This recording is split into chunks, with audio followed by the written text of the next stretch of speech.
Welcome to More with the Mayor, an opportunity for me to showcase some of the citizens in our community and also some of the people that work for the City of Franklin.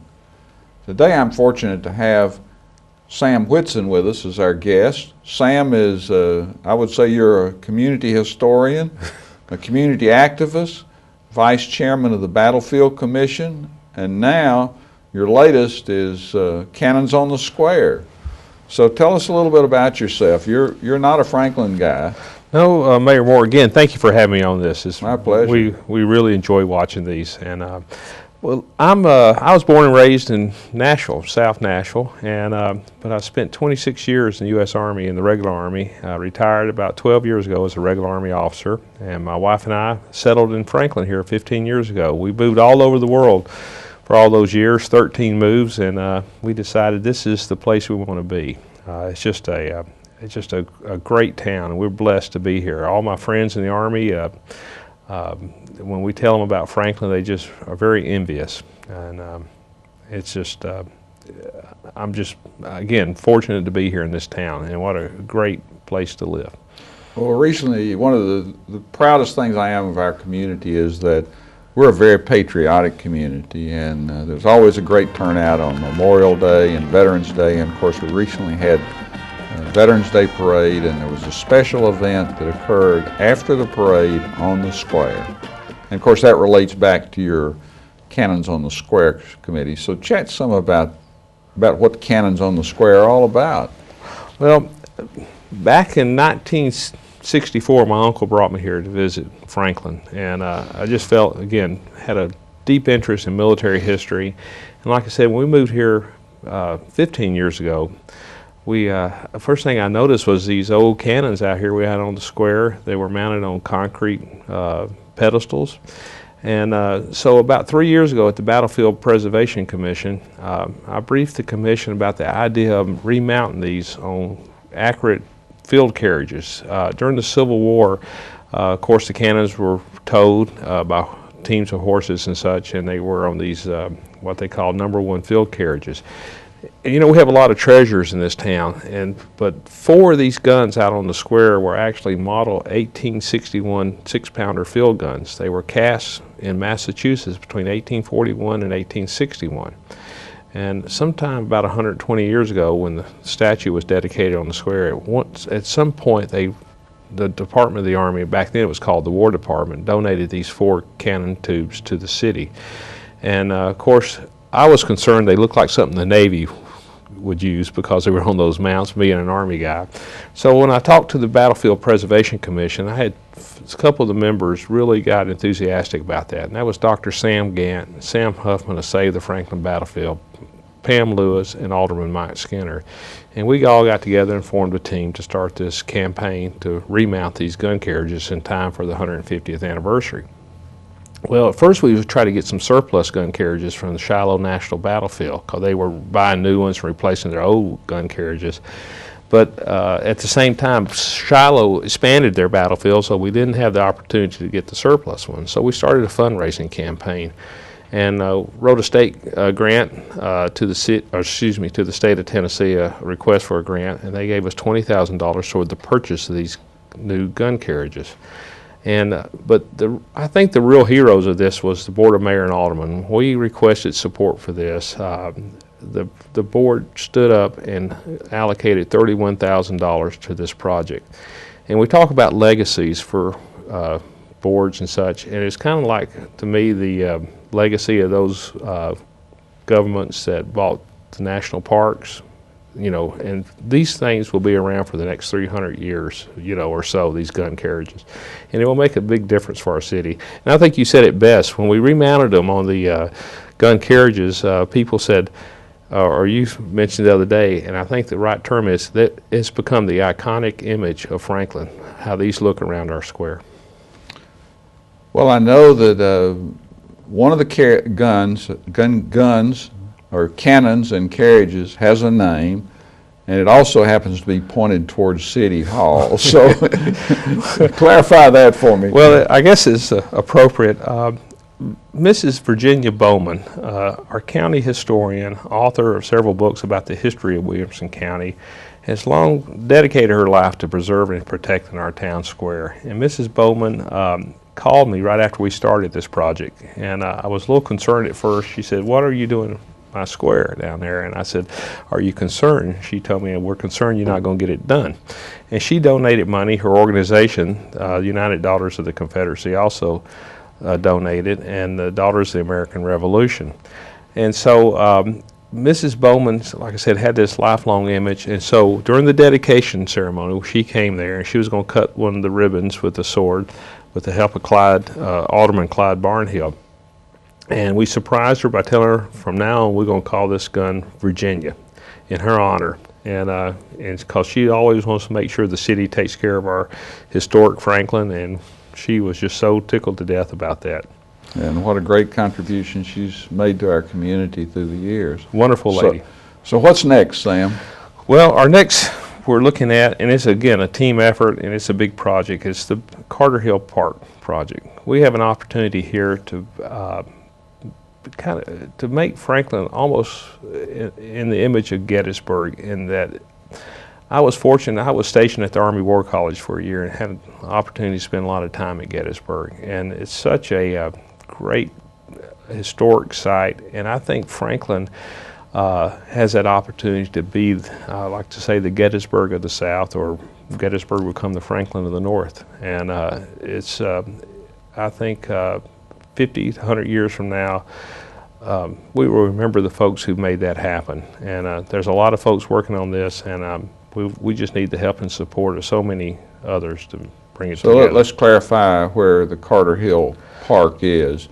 Well, it's the area surrounding, of course, we have the Carter House up there on Columbia Avenue, and across the street there, we're in the process, Franklin's Charge, the Battle of Franklin Trust, and several other organizations, the process of taking the old strip mall and converting that back to core battlefield land. They've recovered some of the property already, but as you look at the Carter House to the left, there's the old flower shop and another structure there, and that is probably was the, like I said, the core battlefield. A lot of soldiers lost their lives there. If you look at the Carter House farm office there, you can still see all the bullet holes from the battle there. It's probably one of the most preserved structures from the Civil War that shows actual battle damage.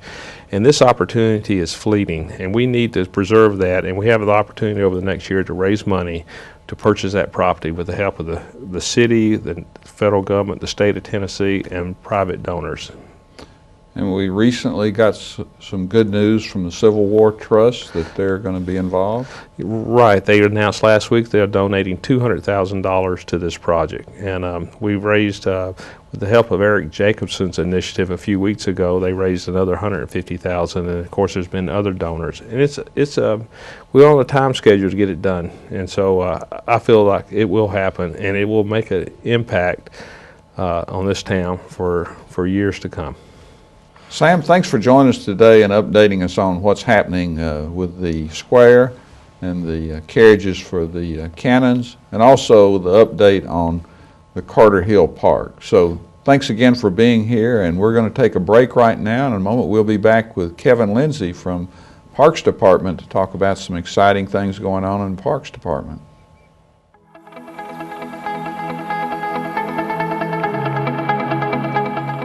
Good morning, Franklin. It's another beautiful day in the neighborhood. Local news is coming up next. We'll check the weather and the traffic. You have a great day out there.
say good evening, Franklin, Tennessee.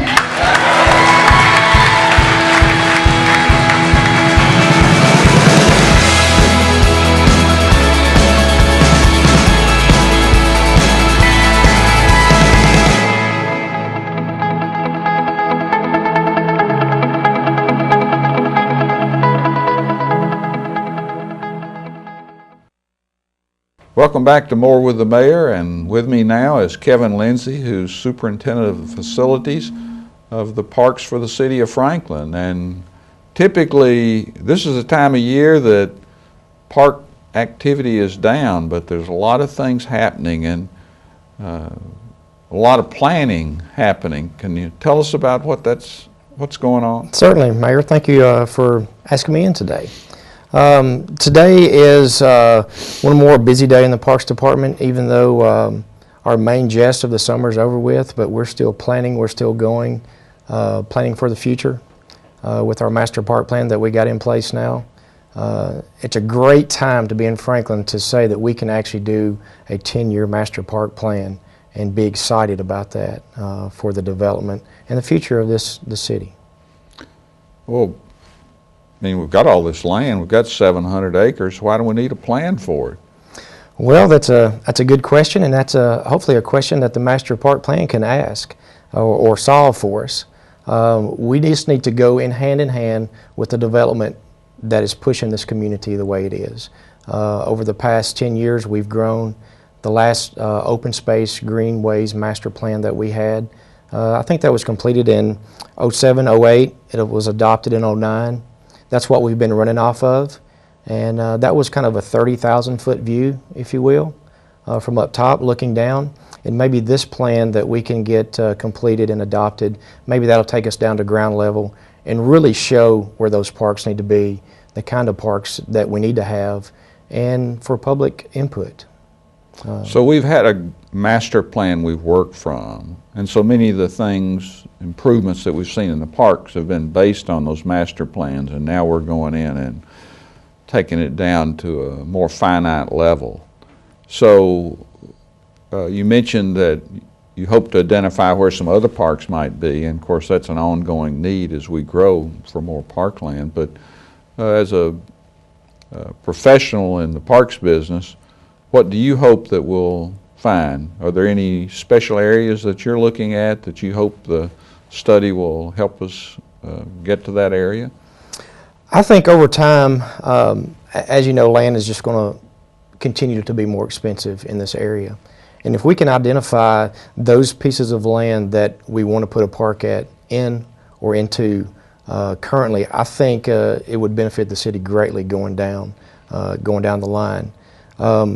As you know, there's only one Jim Warren Park. There's only one Pinkerton Park. We need more parks like that in the city before it develops up. And right now is the time to do that. So tell me about connectivity. Is that important in our community? It is. I have my answer, but I want to hear yours. I think connectivity really, it is you're a doctor.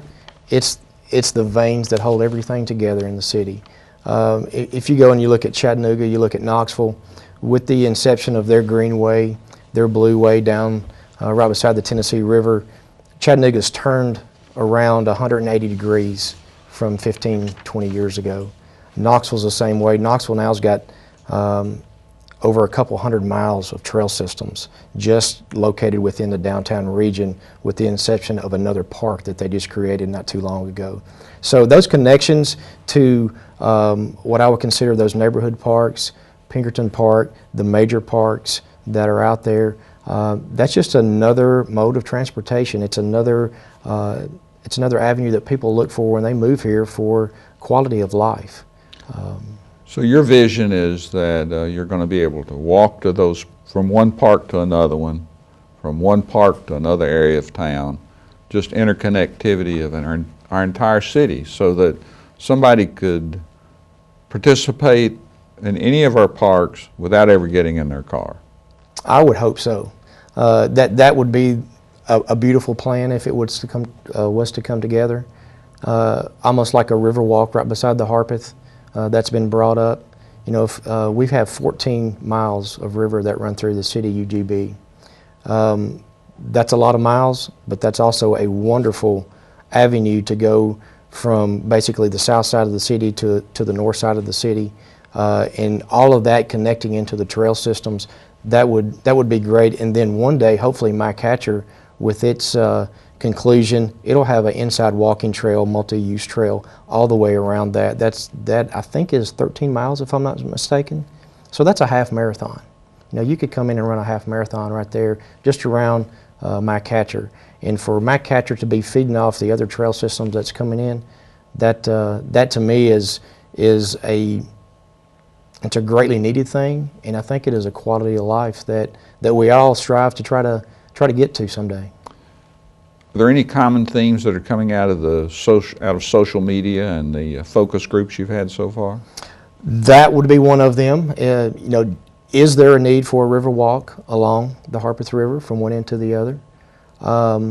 Another thing that has been brought up are some of the pocket parks. You know, do the development basically build, own, maintain those, or does the city kind of, you know, take step in that and create those and own and operate those?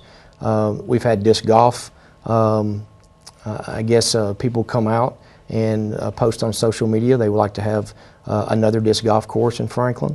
That's something that's fairly inexpensive, but it kind of reaches all levels and all ages. We've had a few splash pad comments that's come in, and just really the connections, I think, is the most that I've seen, is the connections to the trail systems, to the parks, and to the communities. And more parks. And more parks. I've heard that and more, comment too. And more parks. So how does a citizen give their input? They can answer by social media. You can get online, Facebook. We have a Facebook page that's open. You can also go to parksinfo@franklintn.gov and post your comments there. You can contact us at the Parks Department. That number is 794-2103. We would prefer it by email. That way we get your full comment. You can also speak to your alderman, and because they will be attending meetings coming up also to discuss various issues that they've seen throughout the year come up about the parkland dedication also. Well, you've mentioned one of our greatest assets in our community, which is the Harpeth River, which the city takes very seriously as one of our really important assets.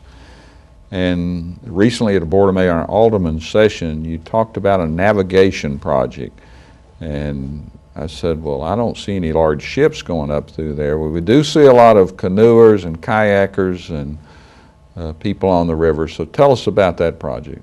Sure. That's a project that I had been working on for probably about a year and a half now, with the removal of the Lowhead Dam over on Lewisburg Pike. We teamed up with a group to put the canoe access in over there, and it has been by far, man, the most exciting thing that we've done in a while since I've been at the Parks Department. Just of the amount of people that use that facility day in, day out, whether it's go down just to look at the river, to actually put a canoe in, or just to go eat lunch on the riverbank or on the rocks that we had placed down there. With that thought in mind, once we put the first one in, we started planning a while back to put more canoe accesses along the river. And with that thought in mind, if we are going to put people on the river, then we're going to have a way to navigate it, to let us know where we're at. When you get down into the bottom of the river in the middle of town, sometimes you're 30, 40 feet below actual grade. You don't know where you're at because all the trees start looking the same.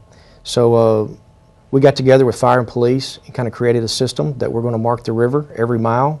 There will be signage. It'll be a blue sign with the mile marker number on it. It says Harpeth River.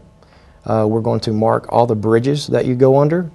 All this will be on the river right as you go down the river, and then each bridge you come to, the very first bridge that you come to, because some of them have multiple bridge crossings, we'll have a sign basically put at the bottom of the bridge telling you what underpass you're going under: Franklin Road, Hillsborough Road, MyCatcher, so on and so forth. And it'll also have the river mileage number on it also. So that way, if someone happens to get lost, they can look up. They can pretty much find out where they're at on the map, where the next canoe access is, so they can start their departure process. But also, it would help the fire and police if there is any need for to go remove someone from the river. That gives them a good access point. They also know where that's at. We've put it in our CAD system here at the city, also over at the county. We've also shared it with those folks. So from this point forward, you can also go to Eastern Flank. I've got a sign out there. You can go up and get your phone out. We've got a QR code, and you can download that map onto your phone, and that way you can have it the entire length of your ride, or just something for planning purposes. We also have that on our website too, that you can go and download that off of. Thanks for being on the show with us today, Kevin, and sharing all this important information about what's happening in our parks and also on our river. And you'll be able to catch up with this show on YouTube, on Franklin TV. So until next time, stay safe, stay warm, see you soon.